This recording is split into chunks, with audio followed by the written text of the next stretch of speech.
Cincinnati Reds versus Pittsburgh Pirates. The Pittsburgh Pirates will host the Cincinnati Reds at PNC Park, and this is the third series of the season between these National League Central ball clubs. The series is tied 5-5 over the last 10 matchups, and the under was 8-1 in those games. Cincinnati, 60-57 SU, 61-55 RL, and 42-69-5 OU, comes into this matchup after taking 2 of 3 from Chicago, NL, in its most recent series, showing flashes of strong play despite recent inconsistency. Over their last 10 games, the Reds have gone 4-6, struggling to find sustained momentum, but their pitching has helped keep them competitive. The under has been the dominant betting trend during this stretch, hitting in 7 of those 10 contests, 7-2-1, largely due to the club's ability to limit big innings while the offense has produced at a modest rate. Cincinnati will hand the ball to right-hander Zach Little on Sunday against Pittsburgh. In his previous outing, his first appearance with the Reds, the 29-year-old impressed by allowing just 1 run on 3 hits while striking out 8 over 7 strong innings against the Cubs. On the season, Littell owns a 9-8 record with a 3.46 ERA and an efficient 1.10 whip across 23 starts, 140.1 IP. He has been especially reliable on the road, posting a 7.4 mark with a 3.54 ERA and matching 1.10 whip in 13 away starts, 84.0 IP. His ability to limit traffic on the bases and work deep into games gives Cincinnati a strong chance to finish the series on a high note. Veteran manager Terry Francona takes over in Cincy this season, leading a budding team that features a solid starting rotation and a superstar talent in 23-year-old shortstop Elly De La Cruz. Known for his speed, athleticism, and highlight reel plays, De La Cruz gives the Reds a true franchise cornerstone to build around. With a balanced mix of dependable starting arms and a powerful lineup that currently ranks 12th in runs scored, Cincinnati has the tools to compete deep into the season.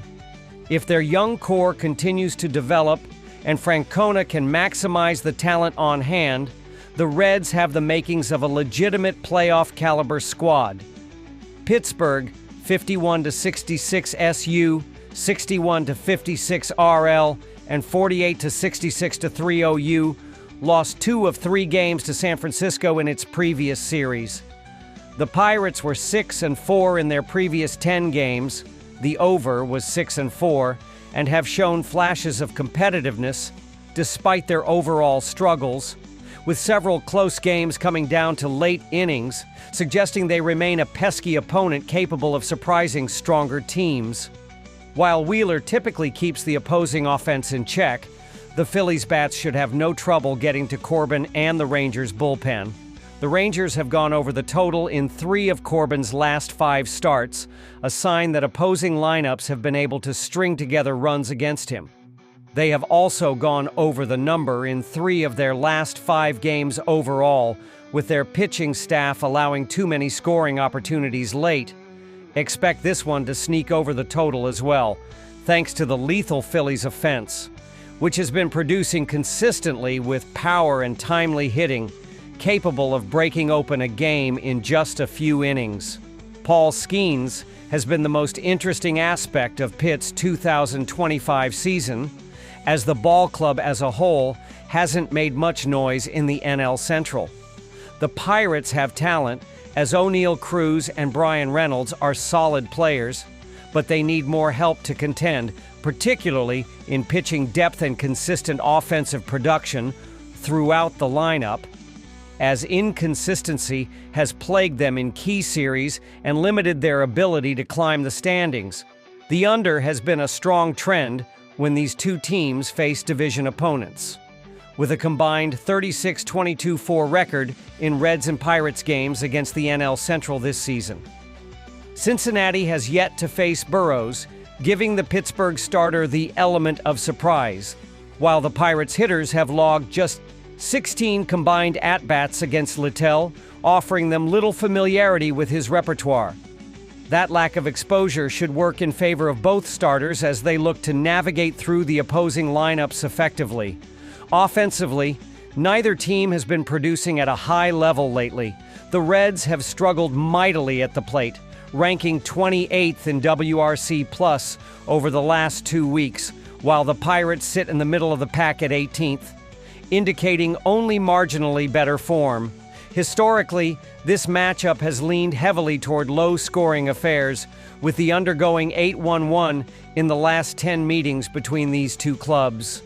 The combination of limited offensive momentum, unfamiliarity with the starting pitchers, and the track record of recent head-to-head results strongly points toward another tight, low-scoring divisional clash. After analyzing both teams, my pick for this match is Reds ML.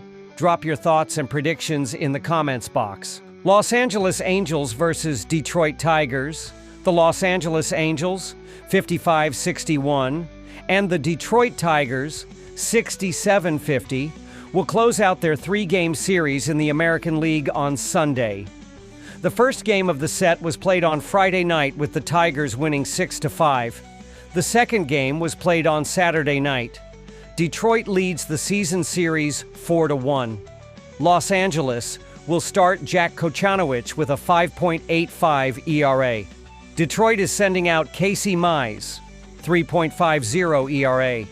The Los Angeles Angels are trying to stay alive in the playoff hunt, but their recent 3-game losing streak did not help their case.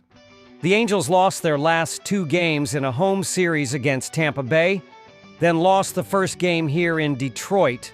The Angels are 4th in the AL West, but more importantly, 6 games out of the final wild card spot in the American League.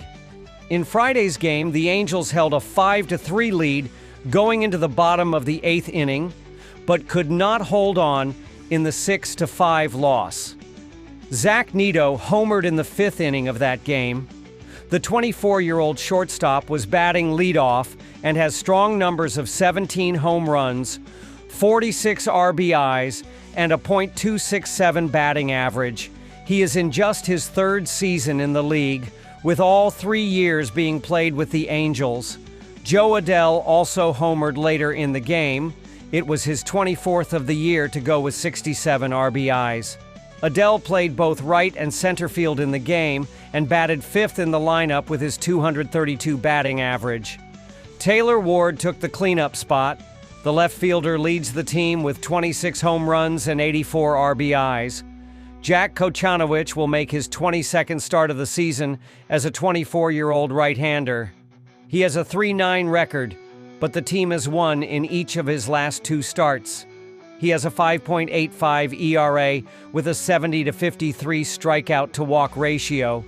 In his last start, Kochanowicz gave up 5 runs in 6 innings, but the Angels still beat the White Sox. The Detroit Tigers are still at the top of the AL Central. They hit a tough patch right before the All-Star break, but still hold a strong lead in the division. They are 6 games ahead of the Guardians in 2nd place and have the 2nd best record in the American League, trailing the Blue Jays by just 1 game. In Friday's win, Matt Vierling hit his first home run of the season, as the 3-run homer gave the Tigers the winning runs. Vierling just hit his first home run of the season, but in fairness, he has missed over 70 games this season with an injury. The 28-year-old had 16 home runs last season for Detroit. He is in his 3rd season with the team after a brief stint in Philadelphia to start his career. His home run came as a pinch hitter, subbing in for Kerry Carpenter, who went 0 for 3 in the game. Carpenter is their right fielder who has 20 home runs and 41 RBIs on the season, while batting .268 from the 3rd spot in the lineup. Riley Green has been their most productive batter this season. He leads the team with 26 home runs and 84 RBIs. Casey Mize will make his 20th start of the season as a 28-year-old right-hander. He has a 10-4 record, with the team winning in each of his last 2 starts. He pitched in the All-Star game this season and has a 3.50 ERA with 88 strikeouts against 26 walks. In his last start, Mize gave up 3 runs in 6 innings in a win over Minnesota. continuing to provide steady outings that keep Detroit in position to win games. We are going to get a high-scoring game on Sunday afternoon. Each pitcher has been giving up more runs than usual lately, and the Tigers have been trending heavily to the over. As mentioned earlier, Mize has given up 3 or more runs in 3 of his last 4 games, including giving up 6 to the Mariners. Los Angeles has been hitting the ball well and will get on base against Mize. Kochanowicz just gave up 5 to the lowly White Sox and recently gave up 8 against the Rangers. The Tigers have gone over in 6 of their last 7 games, with their offense producing big innings early. This is a good spot to take the underdog, as the Angels will leave town with a win on Sunday. Casey Mize is on the mound for the Tigers, and he has been giving up far too many runs recently.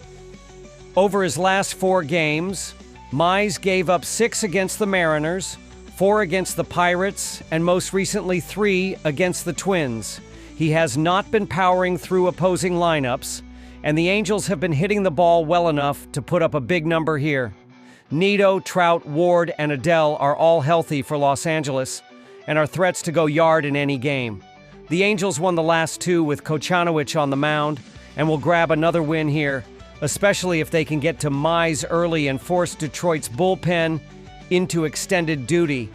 With their top bats seeing the ball well and the Tigers' pitching staff struggling to find consistent outs, Los Angeles should control the game from start to finish. After analyzing both teams, my pick for this match is Los Angeles Angels money line. Drop your thoughts and predictions in the comments box. Washington Nationals versus San Francisco Giants. Washington, 45-70, will be trying to avoid their 4th consecutive series loss when they visit Oracle Park on Sunday afternoon to face San Francisco, 59-57, in the final game of their 3-game series. Mackenzie Gore, 4-12, 4.29 ERA, will get the start for the Nationals. The Giants will counter with Justin Verlander, 1-8, 4.29 ERA. San Francisco is 7-3 in its last 10 games, 10 games against Washington.exe. The Nationals didn't play well over the past week, and they've lost 8 of their last 9 games. They are at the bottom of the NL East standings, 3 games behind the 4th-placed Braves, and will try to cut into Atlanta's lead with a win on Sunday. Washington averages 4.23 runs per game, which is 21st in the league. Their .241 batting average is 21st in the league. Their .307 on-base percentage is 22nd, while their .382 slugging percentage is 24th. C.J. Abrams leads Washington with a 267 batting average, while James Wood leads the team with 24 home runs and 71 RBI. Washington is giving up 5.56 runs per game, which is 29th in the league. Opponents have a 272 batting average against the Nationals, which is 29th in the league. Their 5.37 ERA is also 29th, as is their 1.45 whip. In his last start, Gore gave up 12 hits and 8 runs in 3 innings, leading to a 16-7 loss to the Athletics. He is 3-2 with a 4.97 ERA in 5 games against San Francisco. The Giants played well over the past week, and they've won 5 of their last 7 games. They are 3rd in the NL West standings, 5 games behind the 2nd-place Padres. They will try to keep the momentum going and pick up their 3rd straight series win when they play on Sunday, aiming to strengthen their position in the playoff race. San Francisco averages 4.19 runs per game, which is 22nd in the league. Their .234 batting average is 25th in the league. Their .312 on base percentage is 21st, while their .378 slugging percentage is 26th. Heliot Ramos leads San Francisco with a .271 batting average, while Willie Adames leads the team with 18 home runs and 61 RBI. San Francisco is giving up 4.01 runs per game, which is 8th in the league. Opponents have a 241 batting average against the Giants, which is 15th in the league. Their 3.62 ERA is 3rd, while their 1.27 whip is 16th. In his last start, Verlander gave up 3 hits and 1 run in 5 innings, leading to a 5-4 loss to Pittsburgh. He is 5-0 with a 2.08 ERA in 5 games against Washington. The Nationals average 4.23 runs per game and averaged just 0.67 runs per game in their last 3 games. They're batting .245 against right-handers, and they're facing a starter who gave up 2 runs in his last 3 starts and 3 runs in his last 3 starts against them. The Giants average 4.19 runs per game and have averaged 5.67 runs per game in their last 3 games.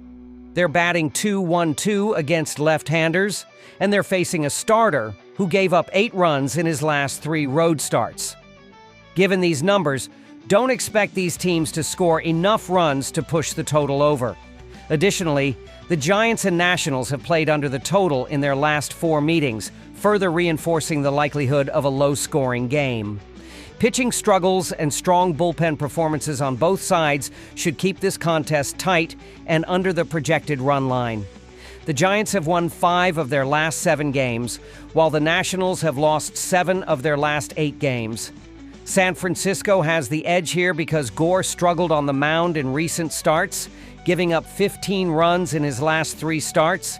He gave up 8 runs in his last 3 road starts, and with Washington having the worst bullpen in the league, expect them to have a hard time slowing down the Giants.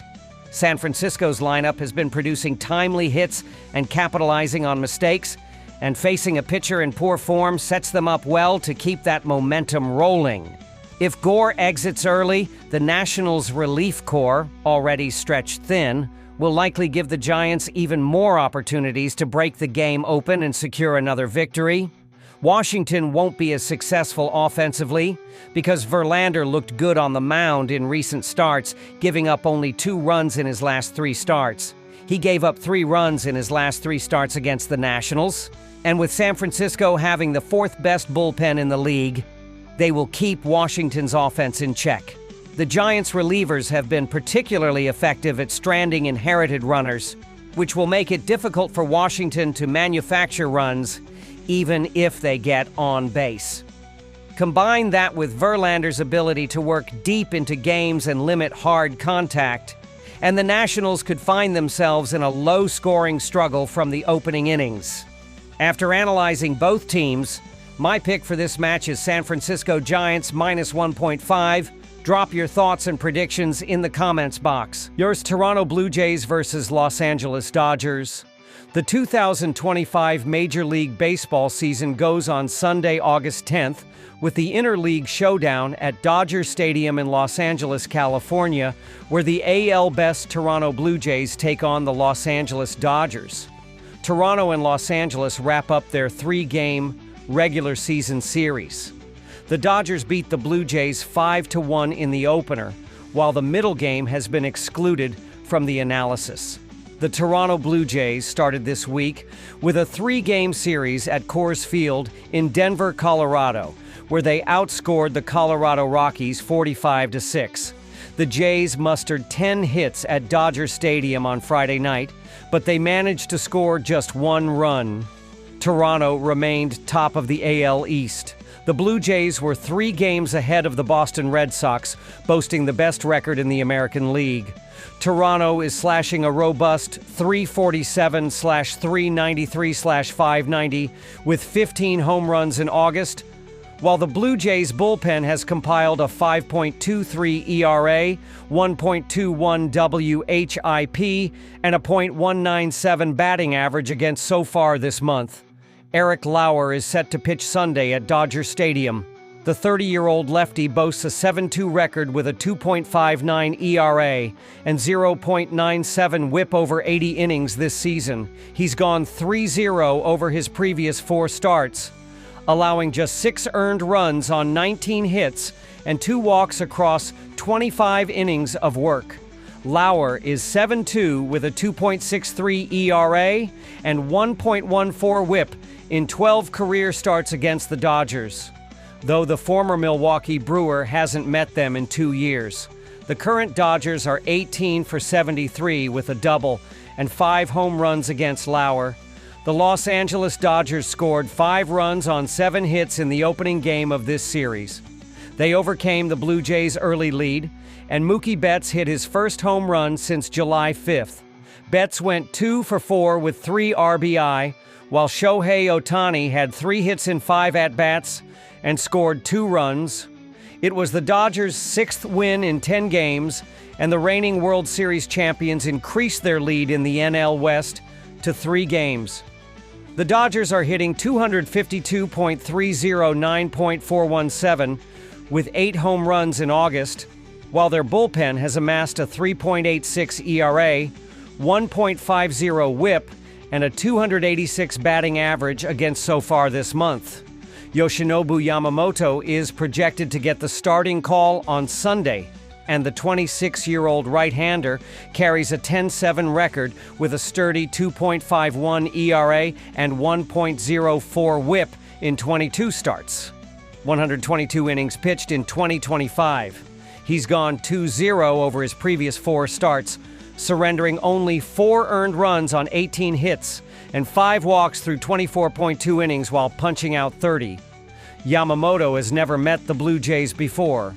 He's 5-1 with a 2.48 ERA and 1.01 WHIP in 10 interleague starts in his career. Even though both bullpens have been shaky lately and there are plenty of dangerous bats in either lineup, I'm a bit surprised by a 9-run line. With Eric Lauer and Yoshinobu Yamamoto on the mound, Lauer hasn't allowed more than 2 runs in 6 straight starts, showcasing impressive consistency and control. Similarly, Yamamoto has yielded 1 or none in 5 of his previous 7 outings, further demonstrating strong pitching performances despite recent bullpen issues. Given their recent form, both starters should help keep the game tighter than the total suggests, making the 9-run line look a bit high considering the pitching matchups. We should see some stellar pitching through the first 5 or 6 innings of this game. Both Eric Lauer and Yoshinobu Yamamoto are having a wonderful season, and I mentioned how good they have been lately. Their ability to limit hard contact and maintain command in key situations should keep this game tightly contested early on, setting the stage for a possible late-inning showdown. Hereof, I expect a tight battle, and there's no way I'm going to take the Dodgers at -190. I don't feel comfortable with the Dodgers' run line because of their shaky bullpen, so I will back the Blue Jays to cover. The Blue Jays have shown resilience in close games lately, and their bullpen has been more reliable, which could make the difference in a contest this evenly matched. Yamamoto won't have an easy task in this matchup. The Blue Jays have done a great job across 188 plate appearances against righties this month, posting an impressive 358/396/653 triple// line with a 188 WRC+, showcasing their ability to hit for both average and power. On the other side, the Dodgers have struggled more against lefties in August, slashing only .255/.314/.362 with a 94 WRC+, indicating less offensive production and power in these matchups. This disparity suggests that the Blue Jays lineup could be a significant challenge for Yamamoto, while the Dodgers' weaker numbers against lefties may limit their scoring chances in this game. Expect Yamamoto to face tough at-bats early as he tries to navigate a potent Blue Jays offense. After analyzing both teams, my pick for this match is Toronto Blue Jays plus 1.5. Drop your thoughts and predictions in the comments box.